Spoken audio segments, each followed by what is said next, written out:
Hey guys, it's Adam for It's Tea Time 210. I'm in bed right now because I'm pretty sick, and I'm exhausted. But I was trying to make this video. This is for week 53. The topic this week is military service. My opinion on this is primarily political. Um, I will start with the trans stuff, I guess.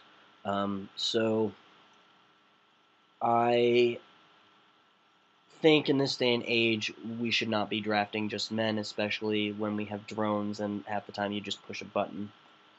So I think that if we're going to have a draft, every citizen should be drafted. Um, but I think a draft should only be instituted at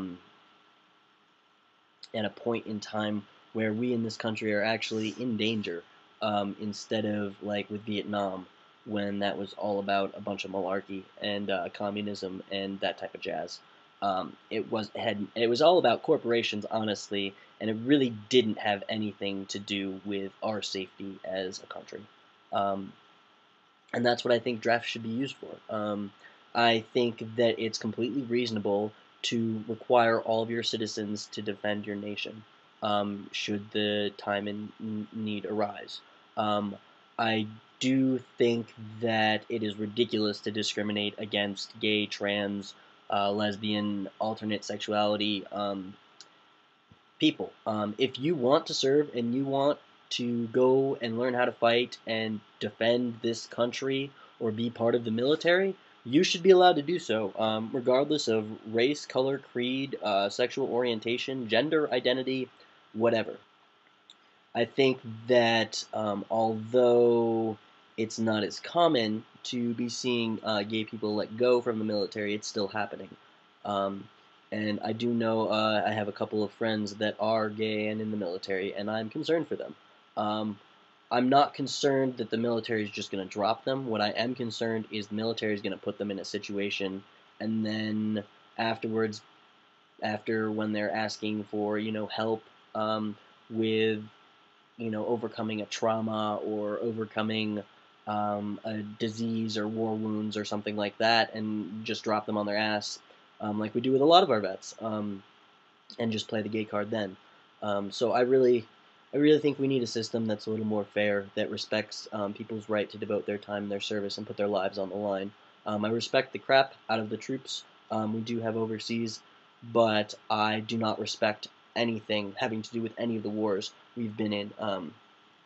I I have trouble myself with World War One and World War Two, and I think that those are two of the most uh, two of the most or the least like the least sketchy wars that we've gotten in. But I do think that like we had ulterior motives, and World War Two was a direct result of World War One. You can trace American foreign policy and how our corporations operate, to the different wars and the different fronts we're on.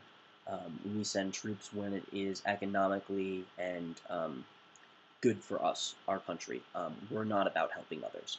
That might be our rhetoric, but in truth, that's not what it's about. We did not go into Afghanistan to help women and children. We're actually part of the problem in Afghanistan, murdering innocent civilians with our Predator drones and all of our militias and that type of jazz. So we're not going into these places to maintain peace. We're not even under any threat, and so that's why I don't agree with the military and selective service. I do think, like I said before, that should Congress actually declare war on a country, and we follow what we're supposed to do, and our Congress actually represents us as a people, I'd have no problem being drafted and going to war to defend this country against another nation. I I'm not the most physical person. I'm not super into guns and all that jazz. Actually, guns sort of terrify me. But I am for defense by any means necessary. That's a contradiction. I haven't figured it out yet. Um, but I do think that we, as a nation, need to recognize the service people give and reward them for it instead of turning them out in the cold. Um, I think that if you're trans and you want to serve, or if you're a butch lesbian, or you're a gay dude, and you want to serve this country, nobody cares. You look at the Roman army, and look at Roman paradigm, and most of those men were sleeping together. Did that mean that they fought any less well? No, they had some of the strongest soldiers.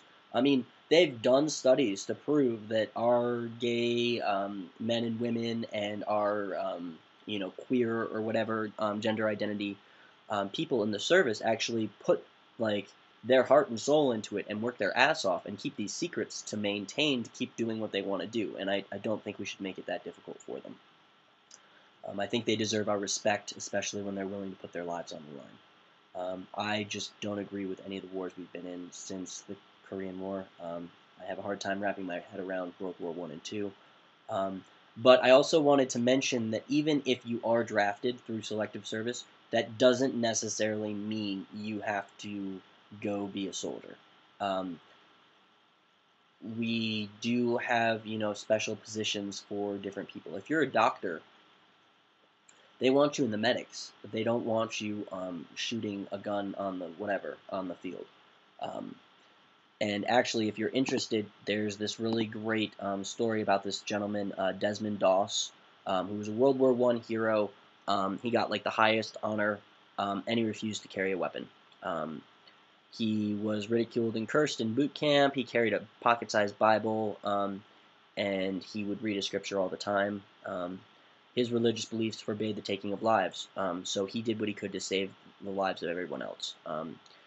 He had this really heroic moment where he single-handedly rescued 75 wounded infantrymen and lowered them down one by one from a cliff. And he was up there with bullets whizzing by his head, and he never fired a shot. So he is actually one of my heroes, and I think you guys should look into him if you're interested. He's just a regular guy, but he held true to his beliefs, and I think that's what we all do. And I think that it's ridiculous to be part of a system that doesn't allow us to hold true to our identity and to hold true to who we are, because I think that is the majority of what makes us Americans, is this super strong identity and that type of thing. So sorry if I rambled a little bit. I'm really not a big fan of war. I think that in this time and age, we shouldn't be doing that. Not to mention, contractors shouldn't be making more than our men and women overseas. I respect the hell out of them. I'm grateful for what you're doing. I do not respect our country for the decisions we've made and the danger we've put you guys in. You don't deserve this. You deserve as much help and aid. You deserve bulletproof vests. You deserve not to get poisoned by the weaponry that you're firing. You deserve so much more for putting your lives on the line than our country gives you. And we as a country need to really listen and respect our troops. So, yeah, and hopefully we stop all these foolhardy wars because they're just ridiculous. All right. Take care, guys. I apologize for being late. I was sort of sick. Hopefully I'm feeling better, but take care, guys. Peace.